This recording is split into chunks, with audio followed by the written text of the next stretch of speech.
The Spanish judge in charge of the independence case will also have to face court himself in Belgium. This as a result of a lawsuit filed there by Puigdemont and his deposed ministers in Brussels. The date set, September 4th. Hello and welcome to Catalan News.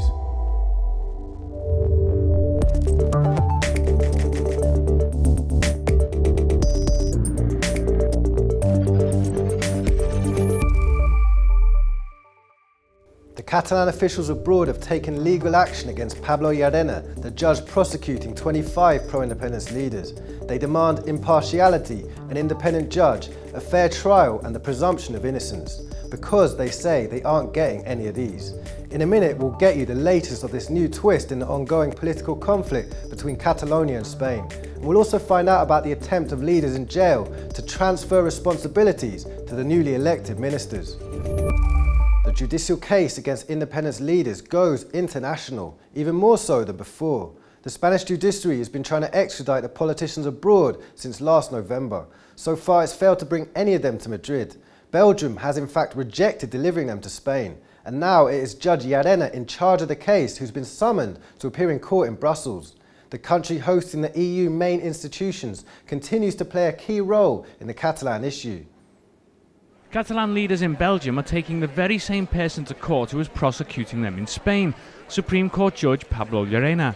A Belgian court has summoned Llarena to appear on September the 4th, although it's not clear whether he will attend in person or through a lawyer. The former ministers, as well as deposed President Carles Puigdemont, do not trust Llarena to give them a fair trial. El procés judicial que s'està donant en aquests moments a Espanya vulnera el nostre dret a un jutge imparcial, a un jutge independent.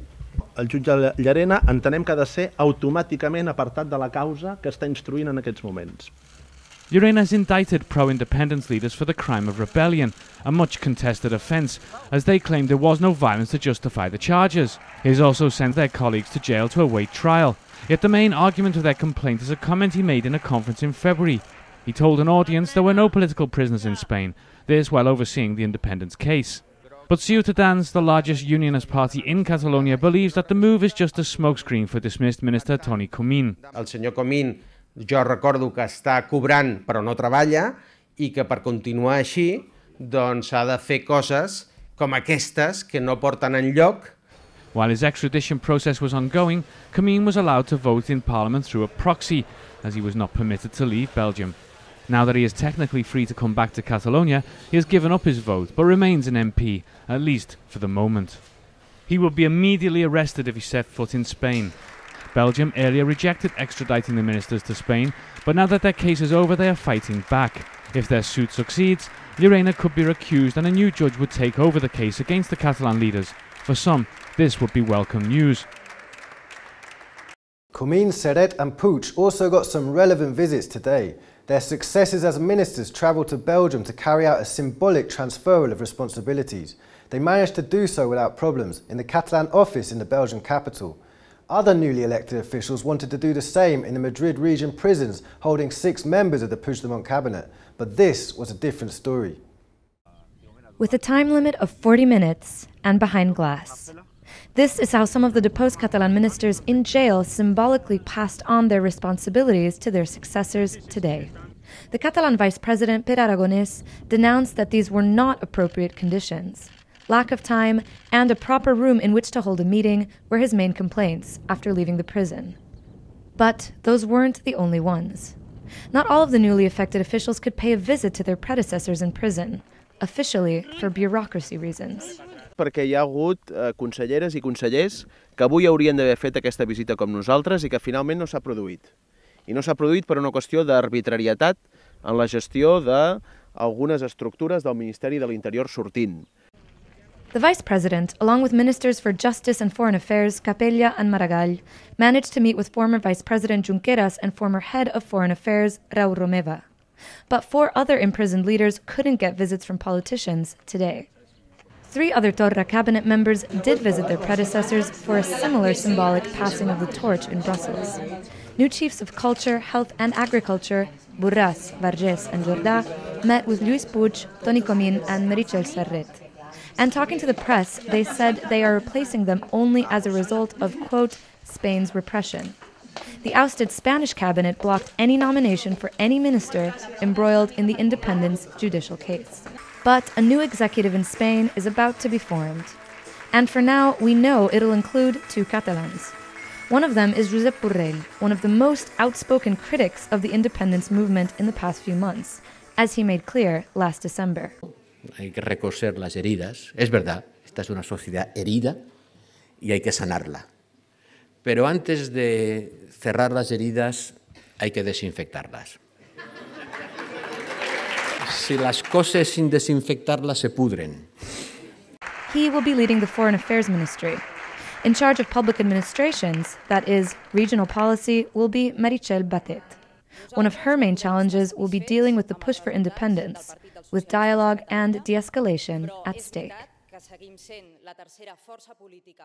Today we also learned important news in the political field. Mariano Rajoy, only days after being ousted, is resigning as leader of his party. Y ahora pienso que ha llegado el momento de poner el punto final a esta etapa. El Partido Popular ha de seguir avanzando y construyendo su historia de servicio a los españoles bajo el liderazgo de otra persona. Mariano Rajoy's resignation led to a long applause from his fellow party members. Visibly emotional, Rajoy was comforted by the standing ovation of high-ranking officials who are now waiting to see who will be his successor. During his speech, Rajoy boasted of having hindered the independence of Catalonia. He said an extraordinary Congress will be called soon so that a new leader can replace him. But who will be the chosen one? There is no clear name, but his deputy in the cabinet, Soraya Sáenz de Santa Maria, the former defense minister, María Dolores de Cospedal, or Galicia's president, Alberto Núñez Feijóo, are in pole position. In other news, Catalonia is increasingly becoming a hub for the logistics sector, especially an area between Barcelona and its airport. And evidence of the growth of this field in the country is that 2 fairs on logistics and e-commerce are being held from today at the same site in the city. Over the years, the internet has changed the way people shop. In this ever-evolving new territory in which we find ourselves come new challenges for companies to overcome, and logistics management plays a key part in this. The International Logistics Expo and Congress and the e-delivery trade fair have kicked off in Barcelona with an eye to the future of the booming sector that is electronic commerce. For delivery companies, often one of the biggest hurdles they face is overcoming the last mile. This is the final trajectory for packages bought online before they reach the consumer's home. Some of the latest trends and innovations in supply chain technology include technologies to cover this so-called last mile. With more than half of the world's population living in a city, often the final destination of a product bought online is found deep within the urban sprawl. So vehicle agility is key to the solution. Electric vans and 3-wheel electric vehicles are just some of the solutions on exhibition at the fairs. One such example is the Scoobic. It's capable of carrying 750 kilos in weight, agile in the city, and can reach 75 kilometers per hour on motorways. And of course, it's environmentally friendly.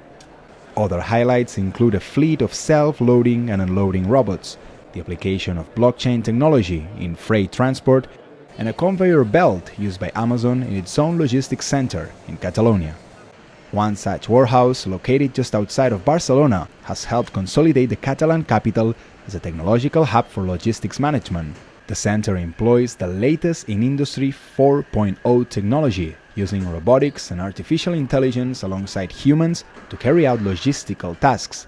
As fairs like the International Logistics Expo and e-delivery demonstrate, the future is already here in the world of business, and this is just the beginning. Still on business, the flight company Norwegian has been offering flights from Barcelona to the US for 1 year now, and its results are remarkable. Over 1,200 planes have landed and departed in Barcelona, coming or going to the United States. Inside these aircrafts, over 300,000 passengers have been connected between both areas directly, without stops.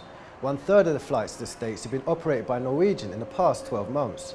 During the next winter season, the firm will expand its services to the US with 4 new routes. Moving on to some good news in health, some Catalan researchers have shed light on the treatment for metastatic breast cancer. The team is part of the oncology unit in the Vall d'Hebron Hospital, one of the most prestigious in the whole country. They work together with a team from the Cancer Research UK Cambridge Institute.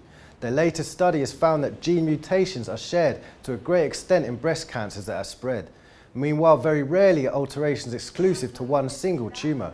This means that the genomic landscape of metastatic cancers appears to be relatively stable. Moving on, wine, jazz, breezy summer nights. For this and an added taste of Catalan gastronomy, there's the perfect festival for you, V-Jazz, in the town of Vilafranca de Penedès, west of Barcelona, and one of the Catalan capitals when it comes to wineries. To be held during the first full weekend of July, attendees will be able to enjoy local and top quality wine and hear music on the streets of the town. At night, come out the big names. For this year's 12th edition, double bassist Ron Carter and the Golden Striker Trio will take to the stage, as well as jazz giants such as Charles Lloyd. Previous editions have featured attractions like Diane Reeves, James Brown's original band, a retrospective of 100 years of jazz, and more. The Catalan tradition of winemaking dates back to Roman times, and so does the production of olive oil. And in evidence of this, there are nearly 5,000 olive trees in the country, which are more than 1,000 years old, believe it or not. They've survived floods, droughts, wars, and the passing of time. They're located in the southernmost edge of Catalonia and in neighbouring areas of Valencia and Aragon. Towns of these three territories now want these millenary trees to become World Agricultural Heritage by the Food and Agricultural Organization of the UN. This is similar to a UNESCO acknowledgement for agriculture, and a decision is expected to be made by the end of this year. There's evidence that one of these trees is over 1,700 years old. We're coming to an end today, but before we go, we'll show you images of the school Jordi Pérez Cerdà in French Catalonia, which has Catalan as its working language. They have started raising funds for their survival. With Catalonia under control from Madrid, the government didn't send them their annual subsidy, and they now risk closing down. So they've started a crowdfunding initiative to try to survive.